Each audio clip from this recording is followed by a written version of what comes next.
Thank you.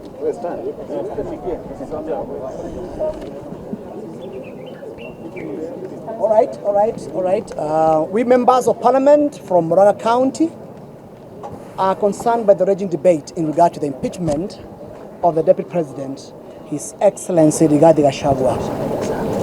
We have seen and heard expressions from the members of Parliament who proposed the motion and the ones who are opposing the motion.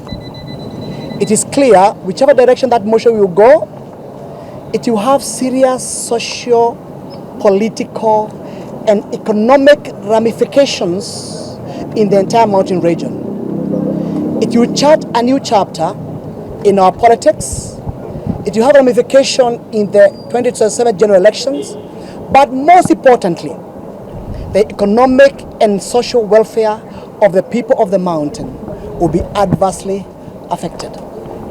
The agenda to improve the tea, the coffee, milk, macadamia, avocado, miraa, rice, fresh fruits and vegetables will be affected negatively. Our government agenda to complete the stalled projects on roads, water, electricity will be sacrificed at the altar of this impeachment. The painful national issues regarding unemployment of our youth, the dysfunctional university funding, the yet to be grounded social health programs, the Adani issues will take a back burner. It is from the above consideration that we, the elected leaders from Murang'a County, have decided to put our voice, advise our colleagues in Parliament and Senate, and guide the process. It is not too late to do the right things. One, the raging issues of impeachment debate is a dispute between elected members of UDA party and the deputy party leader, His Excellency Rigathi Gachagua. All having been elected at the UDA ticket are subservient to the UDA constitution. Number two, Article 39 of the UDA constitution has set an elaborate dispute resolution mechanism. That article was put by the drafter of the UDA constitution with a foresight that matters of the party members and dispute within the party members need not be conversed in public before internal dispute mechanism has been exhausted. It is on that basis that we are the proponents of the impeachment motion to first exhaust the party dispute resolution mechanism before bringing this motion to the House, which they have. The Bill of Rights, Chapter 4 of our Constitution, 2010, stipulates that as a rule of natural justice, no one shall be condemned unheard. Everybody has a right to face his accusers and be accorded an opportunity to ventilate the accusations leveled against them and put a spirited defense. That fundamental human right to every Kenyan citizen and guaranteed by our Constitution. The impeachment motion in Parliament under Article 150 does not provide the respondent, His Excellency Rigathi Gachagua, an opportunity to respond to the allegation set out against him under the motion. The matter will be debated in his absence and decisions made without being afforded an opportunity to respond. That is a slap on the face of the said constitutional provision. He will be condemned and heard.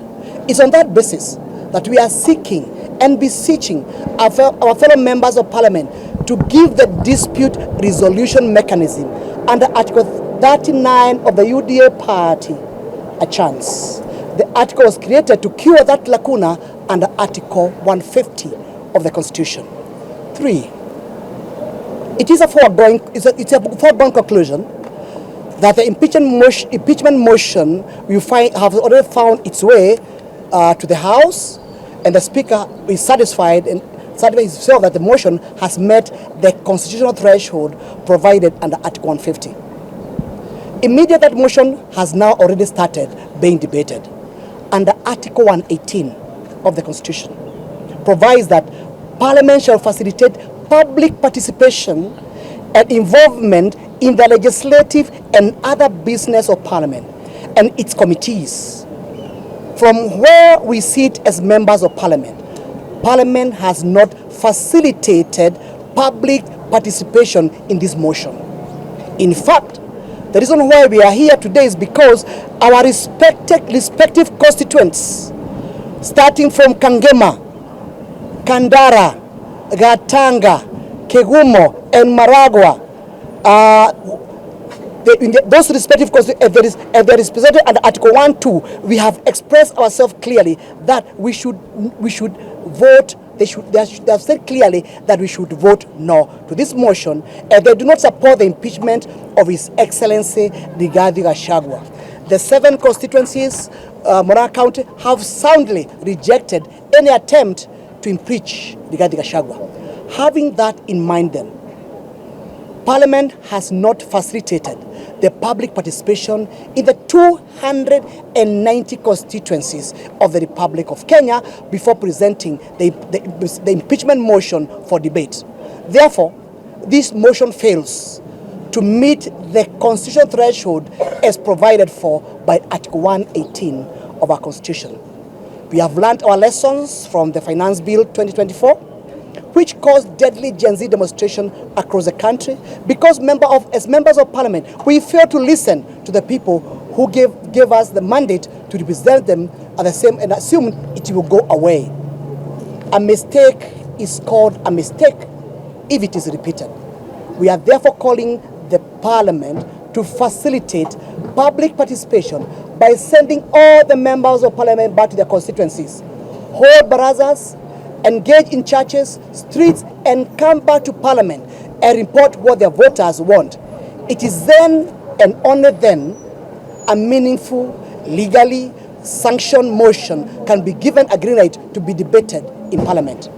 It is therefore our clarion call as members of Parliament from Murang'a County to request our colleagues for sobriety in handling this motion because the interest of the nation is greater than the interest of the individuals. It is not too late to do the right thing, and in the event our advice and counsel is ignored, as members of Murang'a County, we shall vote no to the said motion. Thank you very much. Thank you so much, the Fourth Estate. I just only want to add something little by saying that whatever has been led is a concerted effort to bring out our voices. Being the representative of the people from Murang'a County, we thought it is wise that we give out a statement, and as he has concluded, it is not yet late.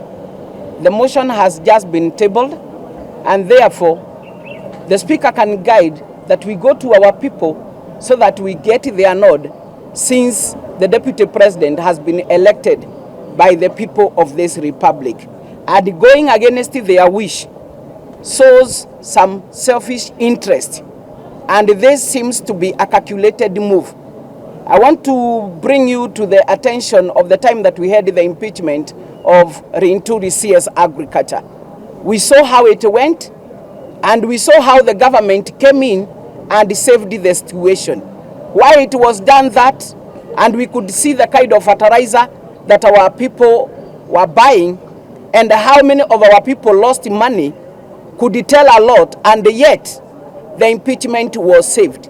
But when you look at whatever is happening, plus what we have heard that there is a hand influencing the members of Parliament to sign against the wish of the people, can also tell us a lot.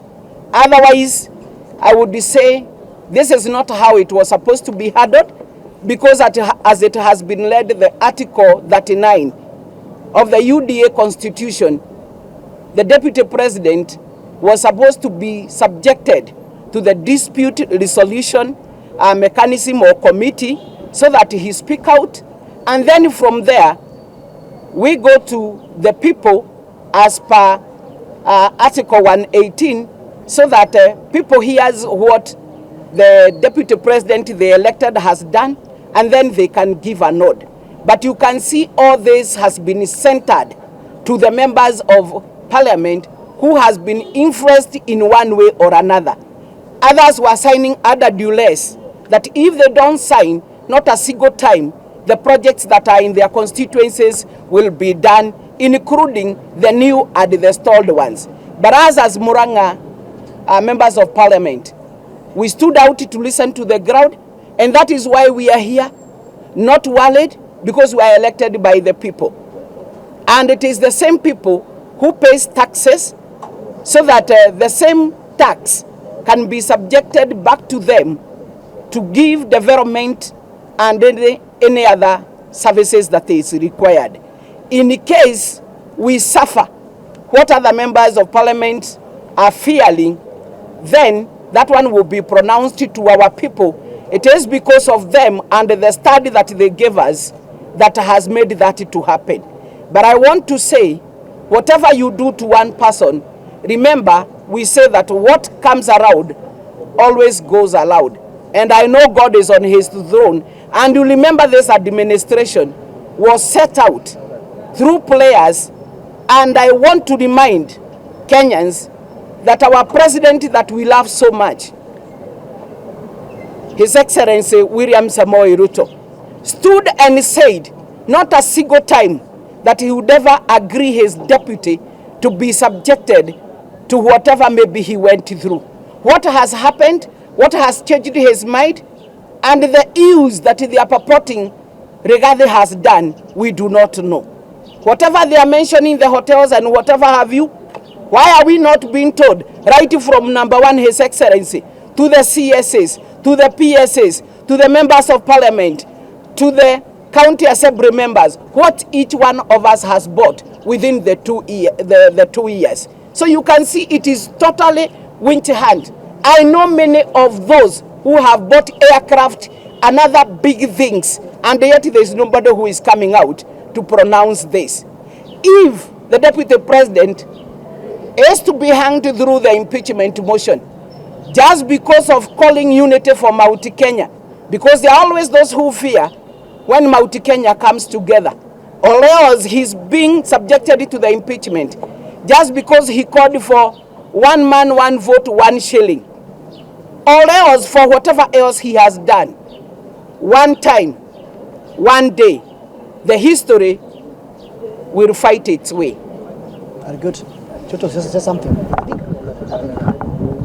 I want to add much, but just to ask His Excellency, the President of the Republic of Kenya, His Excellency William Samoei Ruto, that we know that he had and he still has the ability to stop this motion. Of course, I know that Parliament is independent, but of course, we do know that people listen to their party leaders. But one thing that my colleagues may not have said is that if should this motion go through, and I think I want to talk to ODM as a party, the party that we have co-opted into government, that the people of Kenya, if ODM members vote to impeach His Excellency Rigathi Gachagua, then ODM led by Raila Amolo Odinga will never ever convince anybody that they were not brought into government for the single purpose of kicking out Rigathi Gachagua. We, especially the people from the mountain, will know and hold to it that the reason the broad-based government was formed is and was to kick out Rigathi Gachagua. And that is what we know. So I want to appeal to the ODM members of parliament, especially through their party leader Raila Amolo Odinga, to refrain from supporting this particular motion. Number two, we believe that any differences are conciliable. We have not seen anything that Rigathi Gachagua has done that William Ruto as deputy president did not do to Uhuru Kenyatta. Uhuru Moigai Kenyatta never ever attempted through the members of parliament to impeach his deputy William Samoei Ruto. So what we are saying is this is something that we do not take kindly, and we know that without the blessings of the president, it would not have gone through. It would not have been tabled. And so we are just appealing, if there are differences between the president and his deputy, let them seek reconciliation, especially like my colleagues, like we have said in the statement, through UDA party dispute resolution mechanism. Otherwise, divorcing Rigathi Gachagua is divorcing the whole mountain. And that is what we know as people from Murang'a. Thank you very much. Thank you.